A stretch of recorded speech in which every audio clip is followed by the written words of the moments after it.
Assalamualaikum warahmatullahi wabarakatuh. Berjumpa lagi dengan saya, Kang Mas Muntir dan sebagainya. Pada kesempatan kali ini saya akan membawakan sebuah tema yang menyangkut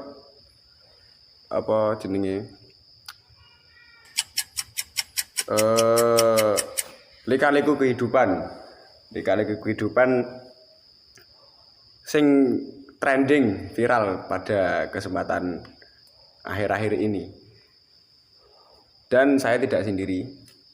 Di sini saya memiliki rekan kerja, rekanita dan partner saya setiap hari kemana-mana ngopi bersama dia. Pada kesempatan kali ini kita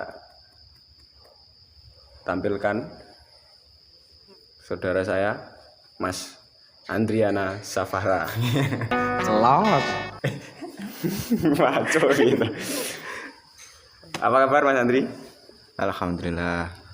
Ini seorang sarjana hukum Universitas Indonesia UIR deh. Seorang sarjana hukum yang pada kesempatan kali ini akan saya ajak untuk berdiskusi tentang isu sosial. Isu sosial yang sedang viral pada kesempatan kali ini. Nah, pada momen sore hari ini jam berapa? Jam 18.22. Jam 6 muncul 22. Ini saya akan membahas tentang kasus seorang ustadz, dalam tanda kutip ini ustadz oknum ya, oknum ini bukan ustadz asli, ini oknum ustadz dari salah satu pondok pesantren di Indonesia, di Bandung. Ini sedang terjerat kasus pemerkosaan.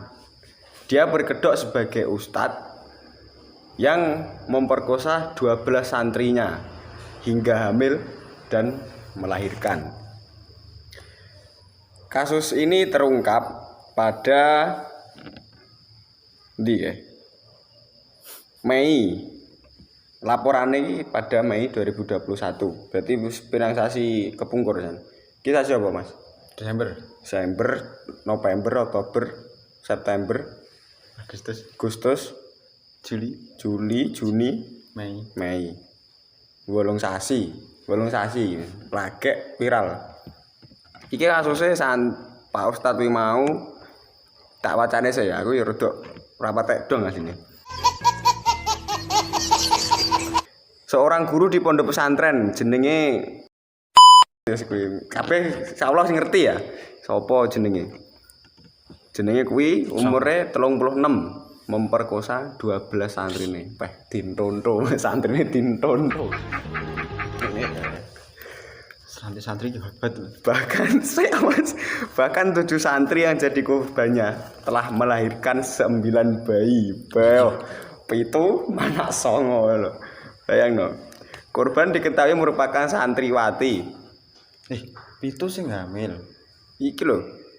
Bahkan 7 santri yang jadi korbannya telah melahirkan. Lah iya, kan korbane 12. Korbane 12 sing trot dalam. Ya, pitu. Sing meteng kan pitu. Anake songo. Wis sajine mesti ana sing loro, ana sing telu. Imbuh. Tanduk. Korban diketahui merupakan iki asline aja santriwati. Aku ndemben ning pondok. Ndemben zaman ngaji ngono gak oleh santriwati, gak oleh. Terus soalé wati kuwi maknane saru. Mati maknane ya kuwi mau ntonto mati. Dadi mosok santri ntonto kan gak masuk. Santri putri sing bener ya, santri putra dan santri putri. Wes, korban diketahui merupakan santri putri di pesantren yang ada di Kota Bandung. Usia para korban juga masih di bawah umur. Carane cek enak-enake. Nek arane wong kene bocil pink.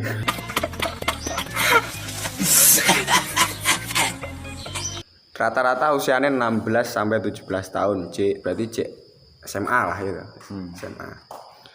Nah, polisi membeberkan kronologi terungkapnya kasus tersebut pada polisi daerah Jawa Barat mendapat pada tanggal pokoknya bulan Mei 2021. Kasus ini langsung dikebut hingga berkas perkara dilimpahkan ke kejaksaan. Namun mengenai dugaan eksploitasi anak korban yang dilakukan oleh Heri, pihak kepolisian menunggu laporan dan pengaduan. Nah, saiki sing arep tak bahas niki ora masalah kasus iki. Yo bahas kasus bareng iki. Mas iki sing arep tak bahas iki kok iso ngono lho. Kok iso seorang ustadz. Dalam tanda kutip kan kene ustadz iki kan seorang guru agama. Guru digugulan ditiru. Kok malah marah-marahi Allah, marah-marahi perbuatan yang tidak baik, membuat perbuatan yang tercela. Terus yang digugur ditiru ya apane lho. Nah, saiki saya bersama Mas Andri yang paham soal hukum, soal pendidikan dan pokoknya sing berbau pendidikan ini Mas Andri insyaallah paham. Aku gak paham. Makanya saya bertanya pada Mas Andri menanggapi kasus ini. Menurut Anda itu bagaimana? Kok seorang ustadz bisa melakukan hal yang tidak senonoh seperti itu? Bagaimana menurut pandangan Anda? Monggo. Sesuatu hal yang sangat ironis ya, karena pondok atau lembaga pendidikan agama Ya. itu sebagai barometer pendidikan agama di Indonesia. Ya, pondok pesantren. Iya, kan semua orang tua jaga nih pondok untuk memberikan bekal dia ilmu kepada putra-putrinya. Tapi ini yang terjadi, seorang ustadz yang menghamili oknum ustadz yang menghamili 12 santri putrinya itu sangat mencengangkan pemirsa. 7 hamil. 7. Jadi korbannya 12, yang 7 hamil, melahirkan lahirnya 9. Nah. Jadi kan enek sing wis lahir imbuh nih. Iya. Apa enek sing kembar loro? Ya. Bisa jadi. Gitu. Ya berarti sing nek rolas sih berarti sing gak meteng piro? 5. Wah sing 5 iki rada masalah. Mentalik nek. Iya. Tapi itu gini, bukan hanya di lembaga pesantren ya, di pendidikan formal di universitas. Sekarang juga lagi viral seorang dosen mencabuli mahasiswa, meremas-remas barang. Dondo. Itu iya. Kudune iki diperbaiki. Pemerintah, ini tugas pemerintah memperbaiki pendidikan di Indonesia. Iya. Baik pendidikan formal maupun non formal. Saya jujur sebenarnya saya sebagai dulu pernah nyantri. Itu ya saya sangat kaget ya. Ikan aku basicnya agak pesantren ya. Iya. Nah, kowe kan sing wis ning pesantren suwi. Iya. Kan ngerti kondisine ning pesantren ini sebenarnya piye? Kok iso terjadi kayak gini? Ya, mungkin bagaimana ya? Kalau setahu saya selama nyantri gak tahu kok diwarai barang Allah. Cuman kalau sekedar gojlokan, mungkin jokes receh yang antara santri satu dengan santri yang lainnya. Enggak karo ustaz ya? Enggak. Maksud kalau di pondok saya dulu antara santri dan ustad. Zamanku mondok ben gak enek jeneng ustad, jenenge Torik. Wong sing ngulang, gak enek jeneng ustad. Yo padha ae sini. Cuman ini antara ustad dengan santri ini ada sekat tersendiri gitu. Kecuali nek santri sama santri ini mungkin ada. Soalnya aku yo tahu ndek ben sering ngejokes ngono kuwi. Masih bahas-bahas tentang intim kan, tapi dalam tanda kutip sekedar guyon, ngono iki guyon. Enggak sampai melakukan perbuatan seperti itu. Lah kok antara santri sama ustadz kok sampai melakukan hal seperti itu kan, itu bukan salah pesantrennya, Cuman salah dari pribadinya dia sendiri. Mungkin karena dorongan nafsu, mungkin ada. Ya wajar sih nafsu, semua orang punya nafsu. Cuman yo ngerti nggon lah. Zaman pondok yo pacaran mesti enak lah, pacaran ada. Cuman enggak sampai koyo ngono kuwi. Itu setahu saya. Itu seperti itu. Tapi kok ya saya sedih, terenyuh ngerti kok ngono kuwi. Kamu sebagai mantan santri Ya, yo gak mantan, terenyuh. Yo ora mantan bahasane iki. Tahu kan tahu mondok. Terenyuh. Tapi lek pesantren yo bisa dikatakan iku kecolongan dalam mengawasi santri. Yo iya bener. Tapi mau jadi ustadz mau yang duwe pondok, sing duwe pondok kuwi. Yo, Sing duwe pondok kuwi. Maksudnya ki kok sampai konangan lho. Kok sampai konangan lho. Ki sing gare konangan iki meteng. Gare Quran meteng. Kecuali dhek nganggo pengaman. Iya. Pasti Nak cara kasarane omong lho ya. Aku yo mesti yo mondok tapi yo roh donya lho Mas. Cara kowe arep nakal iki mbok yo mikir dhisik lho. Nah, berarti efek sampinge piye? Nek iki berarti salah satu sing terungkap apa? Terungkap. Berarti apa anu oke berarti sebenarnya sing terjadi kayak Ya gini. mungkin enek. Mungkin lo ya, aku ya gak roh hasilnya. Tapi tetep, Mungkin oke apa mungkin ada, orang kok banyak, mungkin ada. Pesantren-pesantren lain mungkin ada, tapi ya belum terungkap mungkin. belum hamil. Jancok. Tapi yo piye ya? Untuk Bapak Ibu yang ada di rumah, Nah, ini kan, jangan mengambil kesimpulan bahwa lembaga pondok pesantren itu semuanya seperti itu, tidak. Makanya pesannya nggih Bapak Ibu sing arep mondokne anake ning pondok endi ae iki didelok sik pondoke iki nek sepak terjang iki seperti apa, melahirkan alumni-alumni yang seperti apa. Lagek nek wis percaya Bapak Ibu wis percaya lagek lebokno anakmu ning kono. Nek kete pondok abal-abal diiming-imingi ning kono kok mondok gratis. Semua fasilitas terpenuhi, mangan ping pira, mbah ngene. Yo banyak lembaga pendidikan pondok pesantren yang menawarkan seperti itu dan teruji kualitasnya itu banyak. Tapi kan itu hanya mungkin 1-2. Nah, di lain itu coba dipastikan dulu pondok-pondok yang sudah terbukti, teruji ke apa narani? Teruji ke apa narani kualitasnya. Teruji kualitasnya. Nah, ngono iki. Makane mondokne santri mondokne anake dipikir sik, delok sik pondoke sing arep dituju mau. Nek wis ngene iki kan terus sing bingung sapa? Wong tuane lah, santri se-Indonesia ya melo izin mangsamu. Iya. Aku ya izin. ini kan kanggo orang tua memilih pondok pesantren yang teruji kualitasnya. Wis genah lah carane. Itu tapi kan menjamin enggak? Nek kuwi insyaallah menjamin, insyaallah. Jadi walaupun anaknya itu sudah dimasukkan dalam dunia pesantren, tapi peran orang tua ya tetap buka terus los. Ya. Wis anakku tak pondokne wis tenang, ayo. Enggak. Tetap Ini menjawi di raketang pirang sasi pisan diindangi dari anake piye kondisine. di sini kasih dia wawasan juga. Jadi orang tua itu bukan sekedar kamu bisa memberikan materi untuk dia sekolah, tapi juga minimal dia harus nek kowe anakmu nek pengen anakmu ke pinter ya kowe kudu berusaha. Berusaha ya pinter. Pinter-pinter ngawasi anake mau. Ya. Ya ngono kuwi, Lur. Ya ora. Iya. Masa? Ya, Iya ora. dulu saya pernah punya rekan ya dulu rekan saya di pondok pesantren ini orangnya dulu seorang ya tadi ustad tapi iki ustadnya gak ustad ngono lho ya. Oh iya. Iki ustadnya wis bener iki ngolah ngaji melahirkan santri-santri yang bertalenta Sampai sekarang ya? sampai sekarang. Sampai sekarang masih bisa Ya.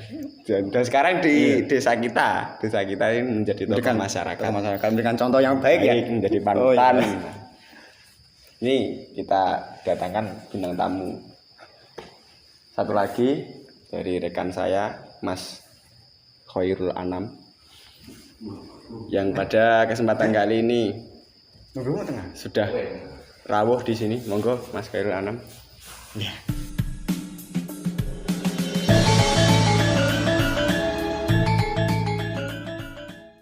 Mas Khairul Anam, apa kabar? Alhamdulillah, baik. Baik. Baik. Boleh minta rokoknya? Oh iya. Keluarga, Rokok dulu ya. keluarga bagaimana? Alhamdulillah sehat. Salam bagaimana? Alhamdulillah semua berjalan menurut alurnya Tuhan. Alhamdulillah. Rezeki lancar, Mas. Alhamdulillah masih diberi hidup. Alhamdulillah. Ya, ini pada kesempatan kali ini saya akan meminta tanggapan dan pesan kesan dari kasus ini kepada kalian semua, para netizen, para pemirsa di rumah. Mungkin ada pesan kesan soal kasus ini. Monggo Mas Khairul Anam. Sebelumnya saya tidak bisa berbicara banyak. Haus. Memang rata-rata orang-orang besar itu diuji dengan beberapa ujian. Harta, tahta, wanita. Itu pasti. Kalau mereka sudah dapat harta, mereka pasti akan mencari tahta. Dan kenapa wanita ditaruh yang paling akhir? Karena itu yang paling berat. Kita bisa melihat sendirilah, rata-rata orang-orang besar itu kenapa kok istrinya cantik-cantik, muda-muda, sering gonta-ganti pasangan. Karena apa? Karena mereka sudah dapat harta, tahta juga sudah dapat, wibawa sudah dapat, dan yang tinggal mereka cari ya wanita.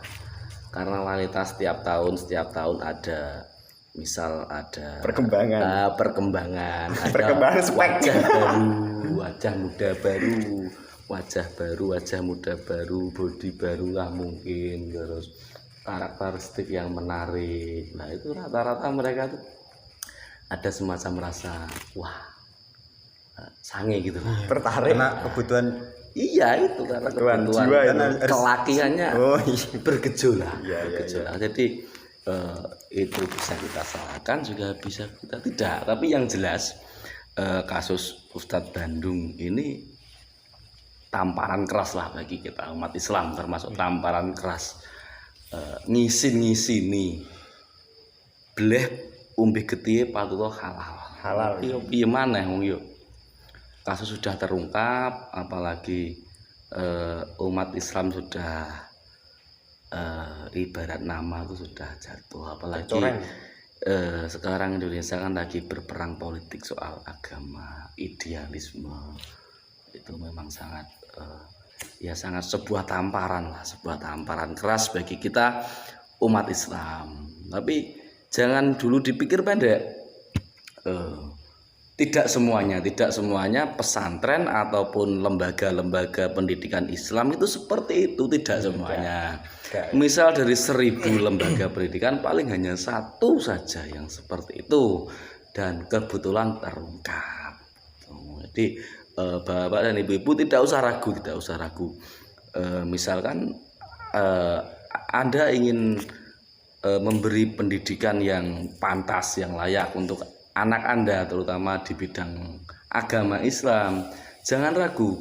Pilihkan pesantren yang kredibilitasnya sudah terjamin, sudah teruji, sudah meloloskan alumni yang melalang buana, sudah ternama. Masukkan. Selama keyakinan Bapak dan Ibu semuanya yakin bahwa itu pesantrennya baik, lembaga pendidikannya baik, pengajarnya baik, insya Allah anaknya juga baik. Nah, Mungkin ini bagaimana? saya mau bertanya. Ya. Kameranya sih on mana? On terus di kamera. Kan gini, berita ini kan ada, kalau berita itu ada berita yang harus segera di take down, Ya. ada berita Up yang di up gitu ya. Nah terkait ini kan ada dua apa ya, dua hal sing kita berlawanan gitu. Berita ini sebenarnya Terjadi Mei. Iya. bukan berita ini, apakah kita harus berita ini harus segera kita, maksudnya kita perluas supaya orang tua menjadikan ini kan menjadi pelajaran orang tua kan akhirnya. Jadi ini apakah berita ini sebenarnya kita perluas tapi dengan konsekuensi bisa memberikan mencoreng nama pesantren ya, atau seharusnya berita ini segera kita udahlah, berita ini sudah lupakan, kita tutup dengan berita yang baru. Kalau menurut saya pribadi itu jangan di take down, jangan dihapus dulu. Soalnya ini buat introspeksi seluruh pondok pesantren di Indonesia sing dalam hal kuwi mau njogo santri putri lah, sing khusus santri putri iki ben introspeksi nek dadi wong diamanai anake wong iki ya dijaga sing tenanan. Ora malah di gawe sapenake dhewe maksud. Menurut saya seperti itu. Ben kabeh roh dhisik maksud. Tapi kalau ini dibiarkan berlarut-larut, itu akan jadi tamparan besar bagi umat Islam. Iya, sebenarnya seperti itu. Akan jadi penurunan kredibilitas umat Islam di ranah internasional. Ya. Jadi menurut saya, media kan sekarang yang berkuasa atas apa yang diberitakan, apa yang diviralkan, apa yang dimajukan, dan apa yang dimundurkan. Ya. Jadi apalagi ini terkait sebetulnya kan ada perang media kan antara kasus Randy kemarin sama ini. Kasus Randy kan terjadi hangat baru hangat. Ya. Sedangkan kasus ini terjadi di bulan Mei. Tapi kenapa kasus ini baru di-up sekarang? Karena apa? Menurut saya lah, itu menurut pengamat saya, karena kasusnya Randy itu tidak kunjung turun, masih trending.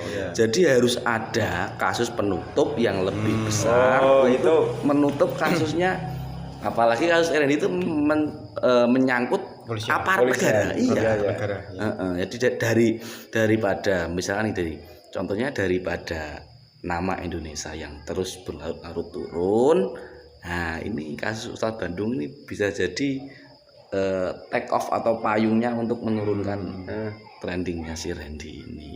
Itu perang media. Perang medianya sebenarnya seperti itu. Cuma ini bisa diambil pelajaran. Sangat disayangkan kenapa kok harus kasus ini yang terungkap gitu loh, bukan kasus yang lain. Tapi fakta yang terjadi kan memang kasus ini ada.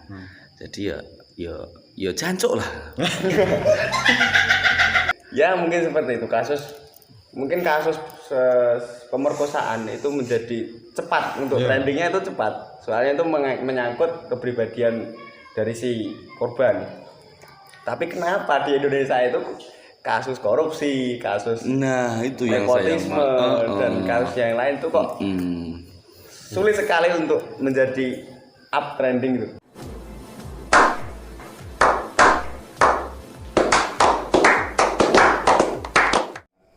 Ya ini untuk meneruskan perbincangan kita tadi, pesan yang kita ambil dari kasus ini apa? Monggo dari Mas Andri dulu.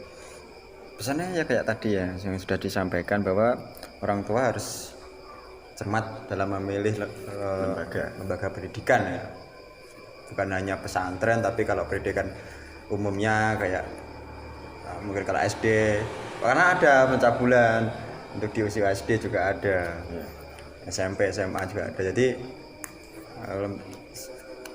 kembali lagi ke orang tua sebagai pelindungnya anak, sebagai yang bisa memilih tempat pendidikan yang baik,